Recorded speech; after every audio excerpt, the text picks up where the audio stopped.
Hello, I'm going to be going over a couple of requested exercises from Algebra 2 Lesson 5.1.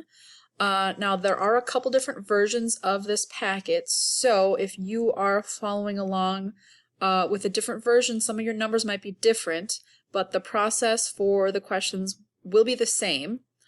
What I mean is, like, f of x might not be 2x minus 5. Your version of the packet might be 3x minus 2, or, different numbers. But even if the numbers are different, the steps are going to be the same. The questions that were requested, I'm going to start with 2b.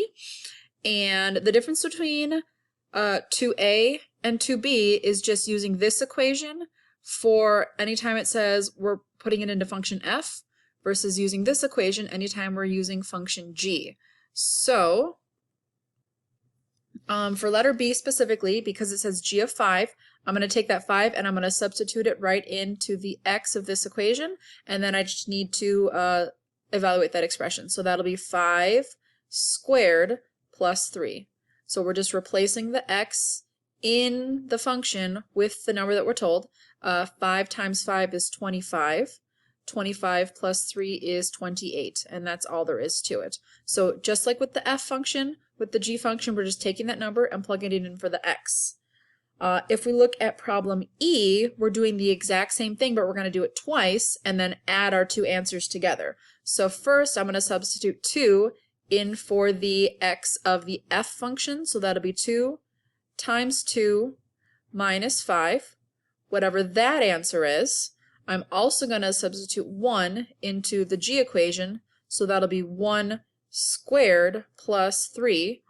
So we would have to evaluate this expression to get an answer, and then we would evaluate this expression to get an answer, and then after that we would add those two answers together to get our final answer.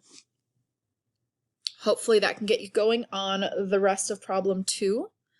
I'm going to look at problem 3, and I'm going to look at A and C, because A and B are pretty similar, and then C and D are pretty similar. So whatever number's in the parentheses, just like with problem 2, that's your x number. So if this says x is 5, I'm going to go on my x-axis to where I see 5. Here's where 5 is on my x-axis, and then I'm just going to go up or down to reach the function.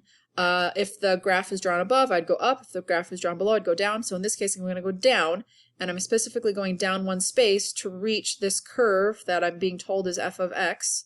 So if I go over to 5, because x is 5, I have to go down 1 to reach my graph, so that means that the value would be y is 1.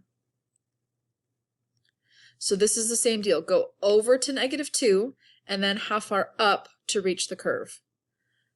C and D are the reverse. Instead of starting by going left and right, we're going to start by going up and down.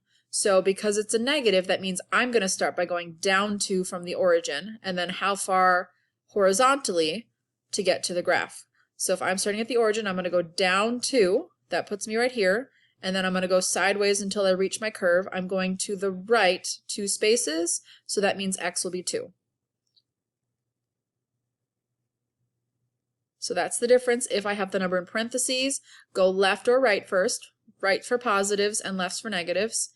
And if it's got equals a number, we're going to go up or down first. Down is negative and up would be positive. And then I'm going to look at question 4. Question 4 is going to actually be the exact same thing, but it's going to have a little decoding to find a message when we're done. If I look at any number in parentheses, that number in parentheses is again my number going horizontally or sideways. And if I see any number with an equal sign, that's when I'm going up or down. So these are all positive numbers. I don't have any negatives in this case, so it's all going to be ups for positives for y's, and it's all going to be to the right for positives for x's. So whatever number's in the parentheses, we're going to go to the side that much. Whatever number is equal, we're going to go up that much. So if we look at problem A, it says f of 23. That means on my graph, I'm going to go to the right 23 spaces. And then I'm going to just say how far up to the graph. So try to follow this line very straight, and that comes to right here. And I can go over then, trying to stay very straight. That comes out to be 17, right in between 16 and 18 is 17. So that means f of 23 is 17. And I'm writing it here because then it has me keep going with minus 10. Now I'm not going to do anything special with the 10 because it's just a 10. So f of 23 becomes 17, minus 10 is still minus 10, and if I do 17 take away 10, that is 7, and that's the value that I'm looking for. And then I have this little table on the side which just has the letters of the alphabet numbered 1 through 26, so the 7th letter of the alphabet is G. I'm going to do a couple more just to get the idea. So like if I look at letter D has two f of somethings. So I have f of 20 and I have f of 3. I'm going to have to do both of those pieces and then divide them. It's really similar to when we had to evaluate two values here and then combine them with whatever operation it had in the middle. So I'm going to do f of 20 and f of 3.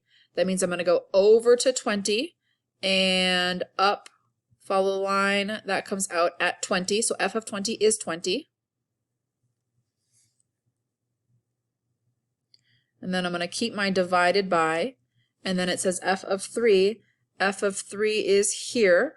Follow the line that comes out right between 4 and 6, so that's 5. So I have 20 divided by 5.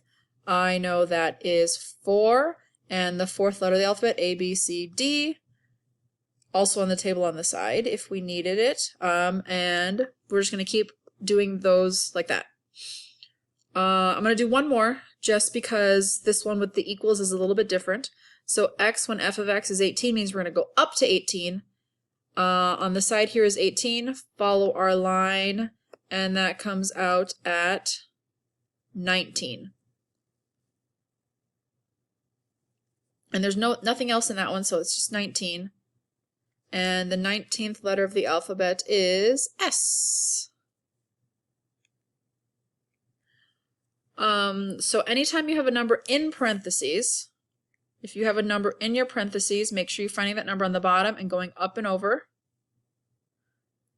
And if you ever have equals a number, make sure you're starting on the side and going over and down. Hopefully that clears up some of these exercises. Good luck, and let me know if you have more questions.